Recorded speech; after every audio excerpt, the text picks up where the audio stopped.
You're listening to the Marriage Clinic Podcast, a podcast on love, marriage, and personal development. Our purpose is to inspire and equip you with knowledge and skills to enable you have lasting and fulfilling relationships. Now, your host, Joshua Margaret.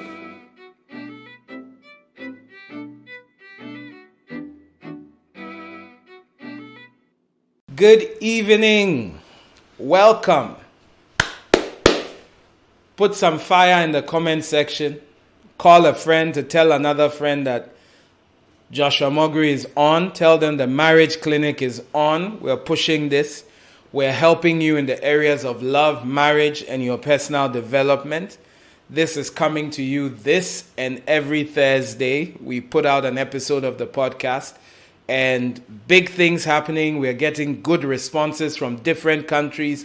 We are having people from different places. And we are excited about the impact of the Marriage Clinic podcast. So please do send us a message with a testimonial telling us something you probably have learned or what you are getting from Marriage Clinic. And it will warm our hearts and encourage us. And even things you don't like are also welcome. All right?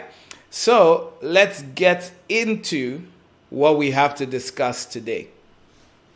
Last week, I was helping the guys out, more of helping the guys out, talking to them about the person proposing, how to ask a lady out, how to tell a lady you want to be in an exclusive relationship with her. Today, I am talking more to the ladies or to the person who has been proposed to, how to receive a proposal. How to receive a proposal. So please share this. Wherever you're watching this, please share this. Please share this. Please share this. Please share this. More people need to hear this. Now, ladies, if you're a guy, please just put your fingers in your ears right now. You don't need to hear this. But ladies, let me tell you something that's going to make you happy and going to make you sad.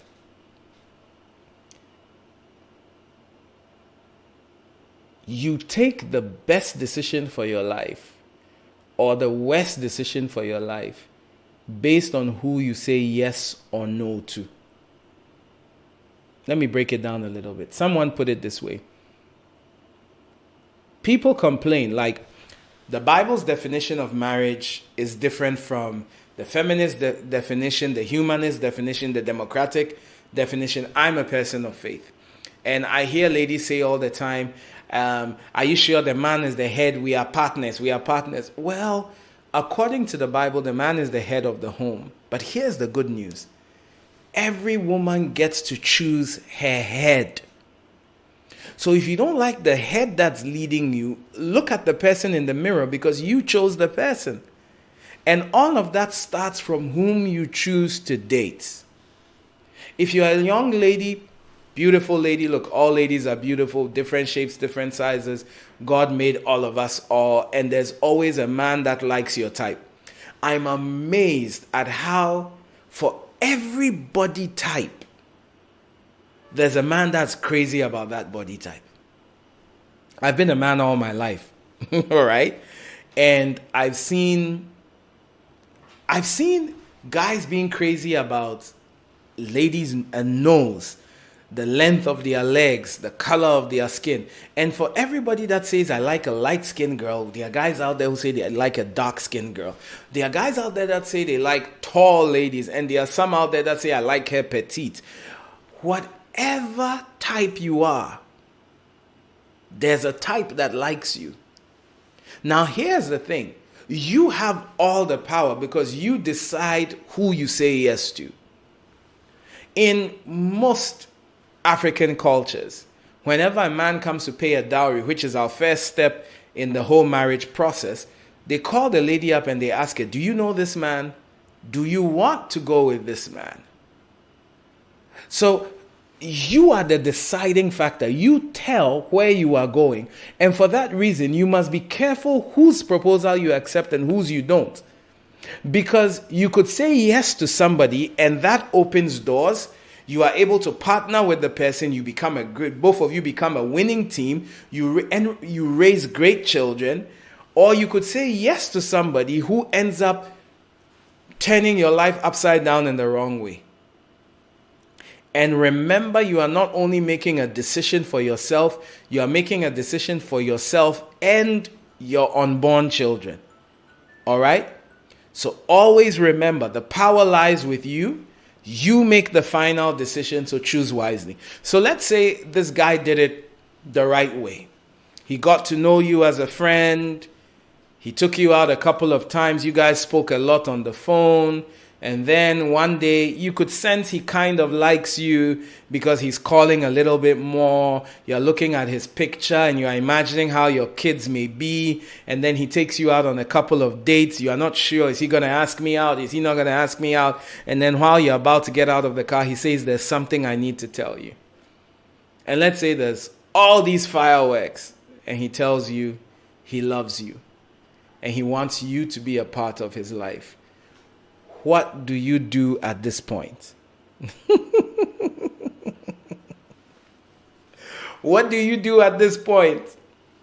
Now, look, let me start with the don'ts. You have to realize you are a woman of worth. You were fashioned and crafted by the careful hands of God. Remember that God made men. And then he made woman, and with the woman, he took his time. And we all know, if you have an iPhone or any kind of phone, we all know that a model that comes out after the first is often better than the first. So yes, I said it. You are a wonderful person. God crafted you. God created the world, put a man to work the world before he brought you into the world. So please, you are a queen. Take your place. So I'm starting with the don'ts. All right? Don't accept a proposal through an intermediary. These are my don'ts. What do I mean? He shouldn't tell his friend to come ask you out for him, and then you tell the friend that go and tell him the answer is yes. True story. When I was in JSS, which was like junior high, a friend of mine liked a girl. Okay? And he sent his friend to go propose to the girl for him because he was kind of shy. Oh my goodness. They'll kill me if I mention names. Anyway, the guy who was sent to go propose to the girl on the first guy's behalf started liking the girl and started dating the girl while his friend was waiting for an answer. I mean, that's a boss move. Like that's like a serious boss move. But hey, don't accept a love proposal that came through an intermediary. And there I say, don't accept I even don't think you should accept a proposal that comes by text message or WhatsApp or instant messaging. If the guy sends a friend or a relative to tell you how he feels, he's not being a man. All right? He's just a boy claiming to be a man. He should be able to look you dead in the eye and tell you. Number 2, don't accept a love proposal by text message, SMS, instant messaging. Nope. This is an important decision. He wouldn't go for an interview by SMS. So why should he treat you any less? All right? It's too flippant. It doesn't show a certain... I actually think it's disrespectful. All right? Someone may say, how about a phone call? Yeah, maybe because of distance, a phone call. But at least you should hear his voice and give him some time for his voice to shake as he's asking you out. All right, so let's say he's doing it the right way. Let's say he's doing it the right way and he's asked you, what should you do? Number 1, please, even if you don't like him, don't laugh in his face. I've seen some girls do it. It's so disrespectful and it often comes back to bite you. I've seen ladies go like, are you serious? Did you really think about who you were before you came to propose to me? That's so wicked. Remember that who you are and the way you look and what you have is not because of what you did. It was a gift from God. So you may be pretty, you may be good looking, you may be turning heads, but that is never a reason why you should disrespect other people. If someone has had the courage to ask you out and you do not like the person, please be respectful. Don't get angry or indignant. Who does he think he is? Because who are you in the long run? Remember, it takes a lot of courage for most guys to be able to say this. So please, if the answer is no, let them down gently. All right? Number two, please don't say yes immediately. You're like, Pastor Josh, one moment you said, don't laugh. Don't just shout no in his face. And the next moment you are saying don't say yes immediately. Yes. Always ask for time to consider what has been placed before you. Because even if you suspected he was going to ask you out, you were conjecturing. You were saying maybe he will. Now you know he has, and you need to take time to think about it. All right? What you need to learn to do when it comes to accepting a proposal is to make a dispassionate decision. Whenever your decision is based out of emotions, maybe he took you to a nice romantic comedy, you've laughed, he bought ice cream for you, he took you on a moonlight walk, and then you were looking at the stars and he was holding your hand and you were feeling all mushy inside, and then he proposes, say, I loved the evening, give me some time to think about it. Because in 2 days' time, you may look at it and be like, yeah, I think I like him, but isn't he going to join the military? And I never said I wanted to marry a soldier. Okay? So don't say yes immediately. All right? Ask for a period of time. And I normally advise that between 2 weeks to a month. Minimum 3 days. And these are the reasons why. Okay? So, after he has proposed and you say, give me some time, this is where you now become, should I say, a boss chick? Some people don't like that word. After you've settled down, call him up again and ask him some more direct questions. Ask him follow-up questions. Guys don't normally expect that, but do that. Ask him, why do you want to date me? Apart from my looks and who I am. What about me wants you to date me? And he'll go, I like the way you are calm and the way you are nice. And say, and? Then the next question to ask him is, what's the purpose of this dating? Is this something that's just going on? Is this something we are looking at? What's the purpose of this dating? Then ask him, what's your view? Don't start with, I don't do sex in relationships. Here's a trick question. Ask him, when do you think if we started dating, we should start having sex? Now you got him. Because, and most likely if he's a good guy and he's watching this, then he will know that, hey, we don't do sex in relationships. But then if he goes like, oh, after 2 months when we get to know each other, because if you said immediately, I don't do sex in relationships, you're like, oh, that's fine. But you see, for two people not to have sex in a relationship, both of you need to have that resolve. All right? So ask questions like that. When should we start having sex in this relationship? Okay? Then the nice question, what do you really want to do with yourself? 5 years from now, 10 years from now, what are your plans? Where are you going? Because if he's going to be your head, you need to... So, my dear, it's not just about how he looks and what he's doing. It's more about now yes, I like him, but since marriage takes more than love, I'm now trying to assess to find out, is this person going to be someone I can follow for the rest of my life? Because if it does work out and you do get married, he will be taking decisions for you and your children till death do you part. Then you can tell him, I've had a lot of proposals. What makes you different from all the others? Okay? Ask these questions and listen to his answers, and ask some more follow-up questions.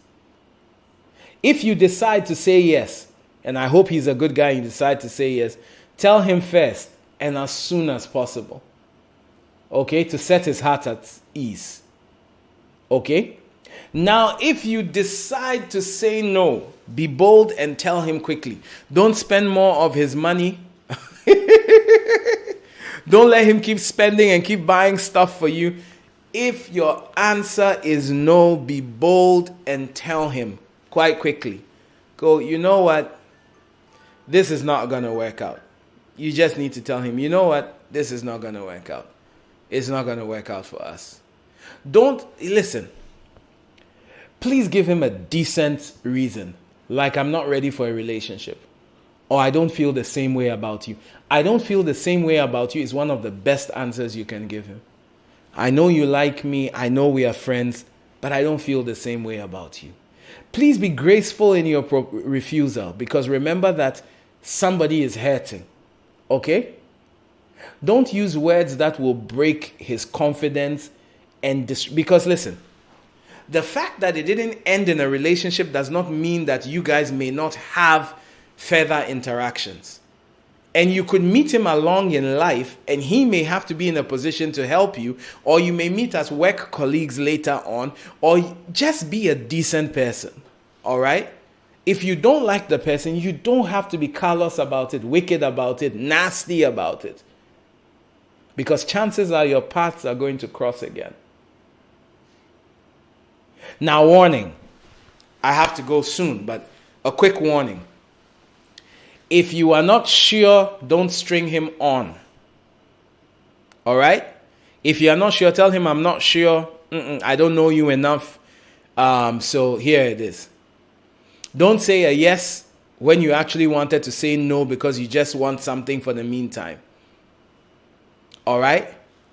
And listen, find my book. Okay, I do have a book.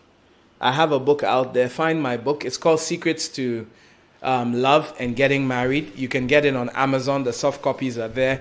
And you can also find it where books are sold. It will help you. It will walk you through this. Okay, so I had a question from Kafui. It says, hello, Josh. I had a dream and God showed me that a certain lady in my youth group was my wife. I shared the revelation with her and asked that we enter a relationship. Much to my shock, she said no. Hey, Kafui, how can this happen to me? Wasn't it God who said it? Why didn't he say no? Please, Josh, what do I do now? I am confused. Kafui. First of all, sorry, I wasn't laughing at you. I was laughing at the situation. First of all, sorry about the bounce proposal. It's not a fun thing, but know that you are in good company. So many guys have had a no. But my question is, how sure are you that it was God that asked you to propose to her? Was it God? Because sometimes, if you think too much about someone, you'll dream about them. It actually does say that in Ecclesiastes chapter 5, verse 3.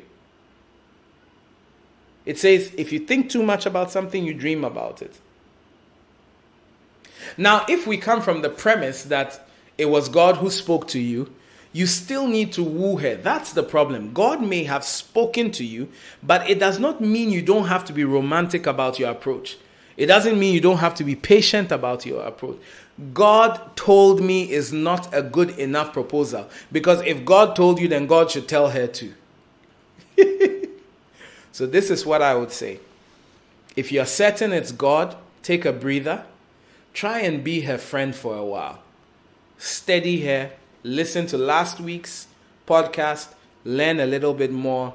And after a while, and after she's become a friend, ask her out again. And please leave God out of it this time.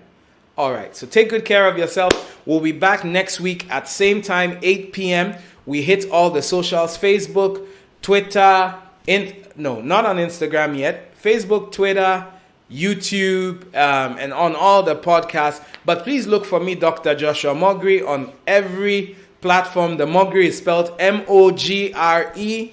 Look for me on all platforms. Let us enjoy ourselves. Let's learn more about relationships. Let's build the right relationships that lead to the right marriages, that lead to fulfilled lives.